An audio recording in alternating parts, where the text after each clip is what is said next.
Hello and welcome back to A Better World. This is your host, Mitchell J. Rabin, and we're very glad that you're joining us again today. Did you just hear that beautiful melodious sound?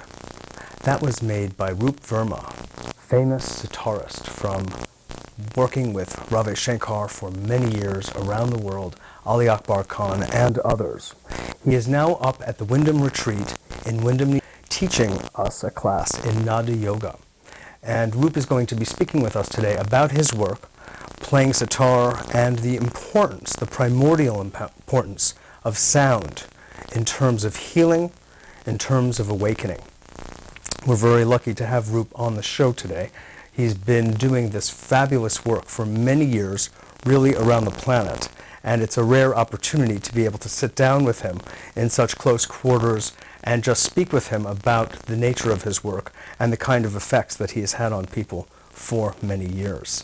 At the end of the show, you'll also have a chance to hear a little bit more of his playing as he is teaching in this class up at the Wyndham Retreat. So Roop, thanks so much for being on the show. Thank you. Absolutely, yeah. So I know I made an elaborate introduction. The interesting thing is that it's all true. And we really are very glad to have you with us today. What is it that originally inspired you, Roop, to get involved and follow the path of a musician? Well, growing up in northern India, I was exposed to a lot of good music right from childhood. Oh, yeah. And both parents were very interested in music, and so that was a very positive force in my life. And when I was 11, I met one of the disciples of Ali Akbar Khan, and so that kind of lit a candle inside me. Sure. Now, were you playing sitar at that time, or were you doing tabla? I used to play bamboo flute and banjo, Oh, shakuhachi too? Not shakuhachi, but Indian flute. Yes. Bamboo flute. Beautiful. So, but nothing special. It was just like playing, fooling around. Yeah. Right. So this gentleman, and look what happened. Yeah. So when I met that gentleman, J.P. Kaushik, a great composer, and so he inspired me into a systematic learning and said, yeah, I like music, but there is a science behind it, so you yes. Learn properly. So he gave me some basic lessons, then he introduced me to Ali Akbar Khan, and so fortunately I was living in the eastern part of the country, near Kharagpur, so I started to see Ali Akbar Khan more frequently, actually every week. Yes. Excellent. Harmony between beings. So that was the time that he wasn't very much busy around the planet. Yeah. So he was more accessible, and he accepted me as a student, and studied with him, and then traveled around the country and did my schooling. I was in engineering school, a lot of things. Yes, But I dropped out of engineering because that wasn't my cup of tea. But music kept reasserting itself? So music kept coming back, and I also played soccer for my state, and state soccer player. So there was a big competition between music and soccer. Yeah. We call it football in India. Sure. So my coaches thought I was out of my mind, just giving up such a brilliant sports career and going for music. Yeah. Music. So, but my mother understood very well, and she said, yes, he's going to do music. Wow. So you had support, so I had family support. support. Beautiful. So now, what was it that had you turn a certain corner, and after concertizing for many years around the world with Ravi Shankar and Ali Akbar Khan and others? I was actually a student of both of them. Yes, so, indeed. I played as student. I played tambura with them, and of course it was also time to learn from them. And so you studied sitar yes, with I Ravi studied Shankar. sitar, right. So I met him in India, but that was when I was still in grade school. And but I actually met him in Canada. So from Canada, in a more adult time period. right. So then we connected on another level, So Yes. and then he was very guiding force for me to moved to United States, and then I met Swami Brahmananda, who Dr. Ramurthy Mishra, who was leading force in my life after my first teacher. At the Ananda Ashram. Right. Yes, in Monroe. Yeah. So meeting Swami Brahmananda was another turning point, and I began to go deep inside and just exclaim that the angels, they created such wonderful work, and what could be their purpose? Because I kept getting this feeling that there was something more than entertaining. There is something more in it. And Sure. Of course, I have read in the scriptures that music is healing, music is centering, and music is for your peace of mind and all those things. But they were just kind of theory for me. And I had to experience them myself. And that was the time that I took long retreats. And then I went back to India to my first spiritual teacher, Swami Sham, in the Himalayas. And spent a lot of time with him. And between these two spiritual teachers, I actually had a face-to-face encounter with the music, inner music, and the talk. So that was the turning point, and I just started to focus more on the inner work.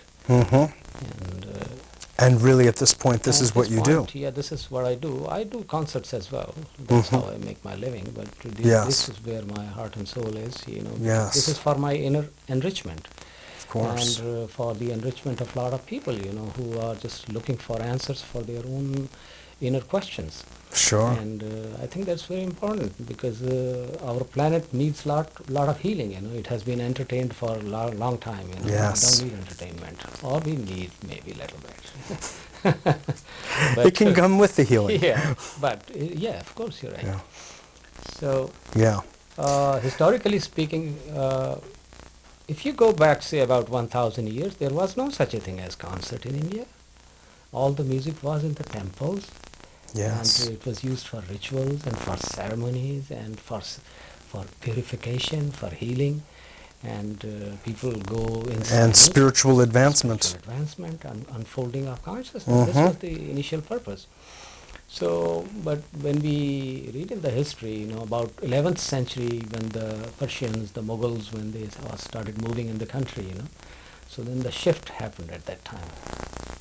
So the musicians were invited to the courts of the kings and princes, and so they started to get applause and rewards, and that changed the whole, music scene in India. Sure. So from its essential spiritual values and purpose, music took a big plunge into different area, and it actually set the scene for its secularization, you could say, and commercialization. Right. Really. So I would like to just touch on something, because as you're saying, Roop, that India, of all cultures, has probably put more emphasis on the understanding of sound and the relationship of sound to spirit and to consciousness than certainly any other culture that I know of. And it's been an inherent part of spiritual teachings from India. Do you think that this had an influence on you early on in your life, that you kind of almost genetically received some of that knowledge, or do you think that by the time you grew up in India, that knowledge was much closer to lost? Well, let me put it this way, that the importance of sound was recognized in every culture, because every culture had some kind of chants and some kind of singing, etc. Connected by to all their means. spiritual disciplines and their inner programs, Sure. inner. But they haven't all articulated it as well as the Indians. Of course, you're right, because in India, it is in the air.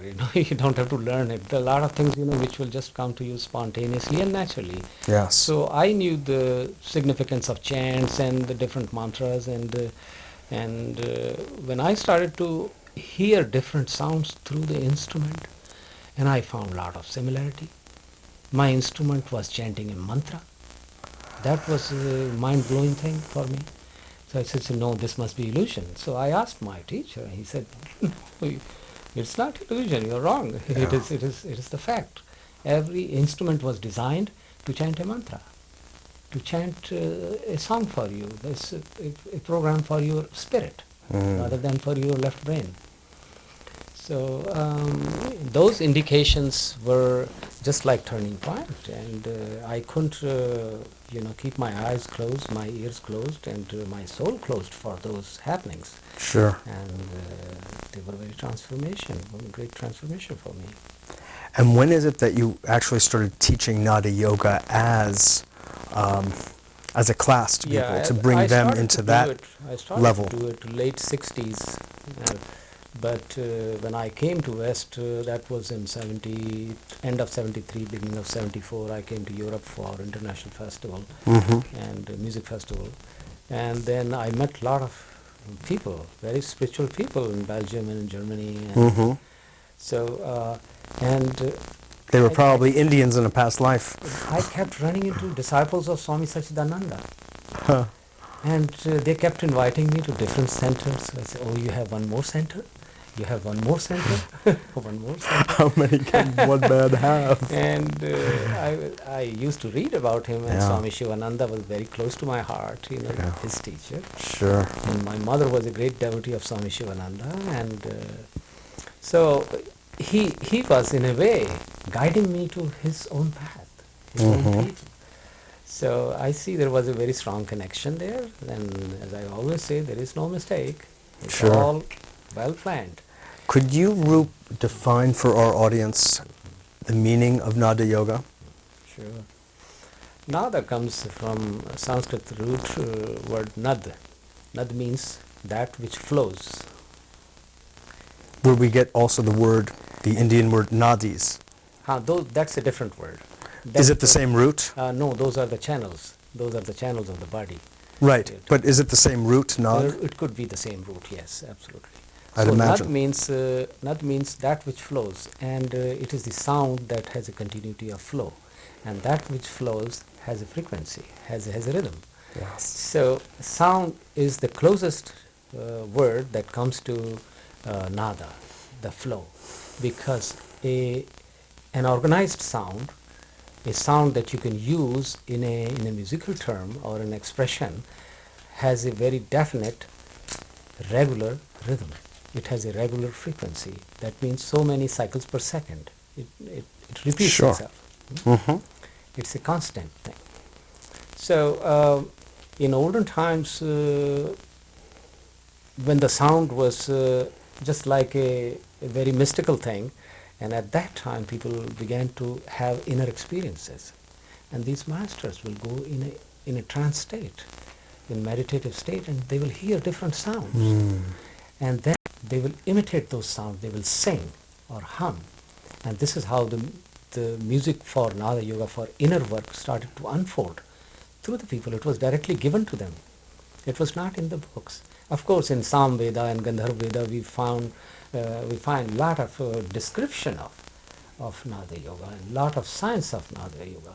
But in present times, there was no direct expression of that. So these masters actually inherited this and passed on to the people. Now, when you are in a class teaching students, you begin with the root chakra and you work your way up. Not necessarily. Not necessarily? What is it that happens?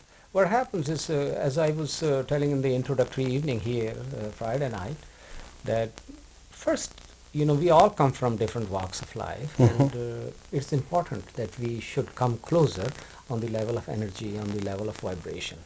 So the first part is called the attunement. So I normally play some music which brings us more closer to one another. And most of these forms of music that we know as raga forms, they are truly very great tools for transformation. They are not only for entertainment, they are for inner work, really. As you said, music was in and of the temple life. Absolutely. So I use some of the selected raga forms for attunement, and then people can silently observe the energy of that and feel the energy of that music and let it go, seep in, and that brings us closer on the level of energy. And by the time, of course, there are some instructions as well. Mm-hmm. So following those, because now the yoga is not only music playing, it is a whole system and Sure. whole philosophy behind it. And including there being certain notes, is that so, that correspond to each chakra? that is a general kind of description, but it is not so, because your first chakra could be my third, or my third could be her second. Oh, we are all okay. existing on different levels of existence, So we cannot say that there is a standard, vibration for each chakra. You cannot, because every one of us is an individual. So when you say concentrate on your heart chakra, for instance, Well, and everyone is actually at a different frequency. Yeah, at that time, what is happening, by that time they have tuned in. They have come much closer. Oh, okay, so there really is, so-called objectively, Yeah. a correspondence. A correspondence. It's just that when you take somebody, in a sense, off the street, Right. they will be vibrating in any Course. number of different frequencies. Definitely. But once attuned, Yes, absolutely. then you can speak to, so to speak, Absolutely. their particular chakras with the set corresponding It will frequency. not be exact, it should not be misunderstood, because no two people will ever be on the same frequency. They will come very close, Sure. but they will not be exactly same. Because Well, it's sort of that's like- against the law of nature, law Yeah. of creation. Nature never duplicates. Right. Even the two fruits, growing on the same tree are different. Sure. Put them to scientific lab and see they are different. Sure. Their essence is same, but they are different. So no two people will be closer, and so for that reason, it's not possible to come them into exact, consonance, but they will be very close. But being around it still. Now, is it so that Indian music has an effect on the two hemispheres of the brain to help them become more coherent? Oh, absolutely. Yes, in all of Indian music, especially the chants, I will say, that they are designed to in a repetition manner. They are designed to create that balance, which we normally in this stressful life we lose that, and I think the music has more meaning today than it used to have, say, 100 years or 200 years ago, because today Yeah. the human society is living under a lot of stress. Right. And the stress is the primary cause of a lot of suffering. So whatever can bring you to that state of equilibrium, which I call the unified state, and the state of yoga, the state of union, and in that state, you are free from this stress that is constantly bothering your left brain and your body and all systems of the body. So You must be profoundly relaxed then. I feel very relaxed. I mean, there might be some stress somewhere hiding. I don't think so. But I mean, if someone plays as much as you do, I mean, certainly the effect is for the audience, but also for you. playing, somebody asked me, "Don't you get tired?" I said no. Tired of relaxing? Tired of playing, no. Because I don't take it as an effort. It has become an effortless kind of happening to me. Yeah. So playing music is really So when you play, many people meditate. Yeah. People do Tai Chi. People do any number of Yeah, different sure. Depends if I'm playing a things. slow piece, very slow invocation, then people can at that time do their meditation. They can do their. Oh, sure. They can do. And that's their- part of the classes and all of that. But Roop, what I'm asking is kind of a personal question. What goes on inside you as you're playing? I guess it's hard to answer that. It's a very profound experience of my own emptiness inside. There is emptiness, and that emptiness, you cannot say that such and such experience is touching me or making an influence on me. There is the total blankness is there, and the more I can become one with that blankness, the better the music comes. So I interpret that in a way that I'm becoming a very clean and good channel for that, so I can empty out more.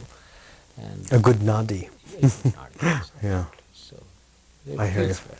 Thank you for that Yeah. explanation. I know it's a hard question because it's also so close to you. It's like, your Yes. blood Yes, right. or prana flowing. I mean, it's that intimate, and it's like an appendage at this point to your body. It's one grows so close to the sound, Yeah.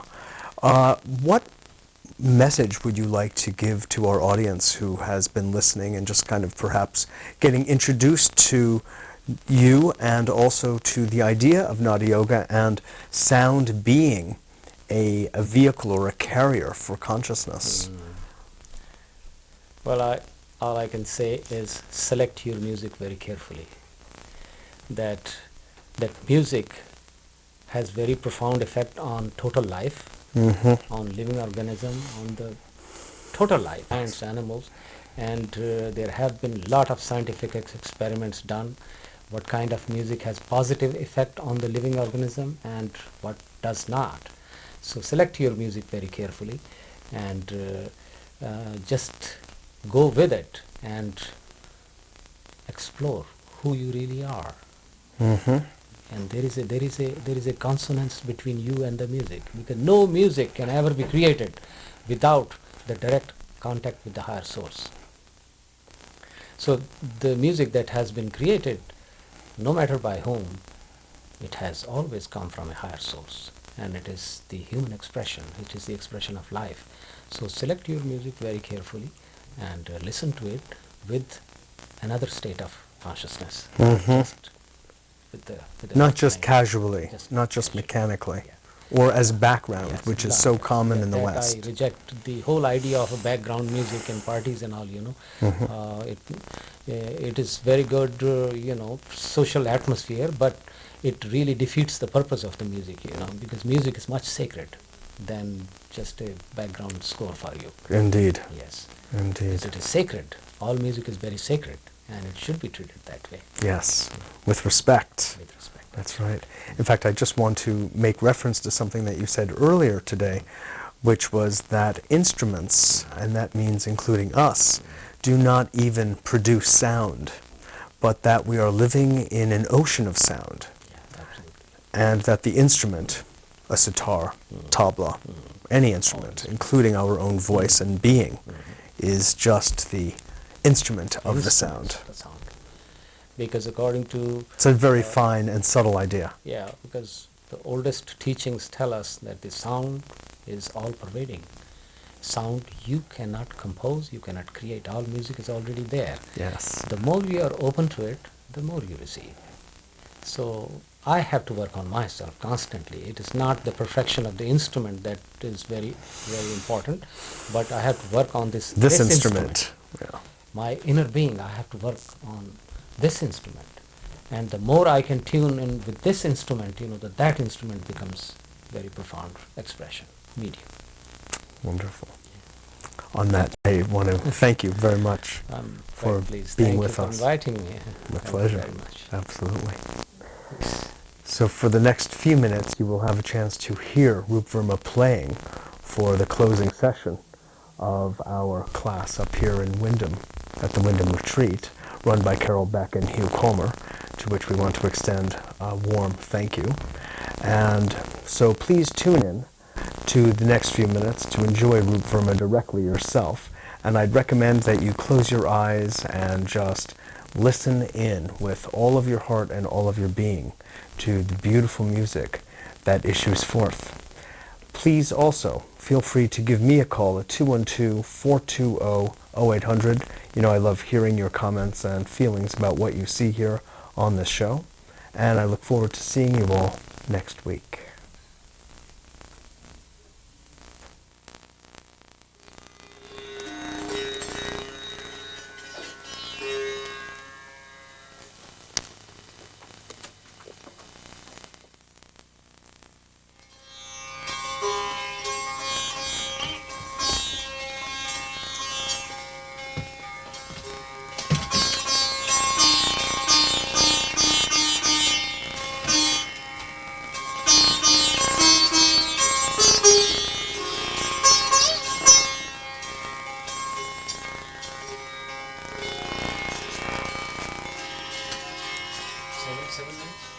Just whatever you.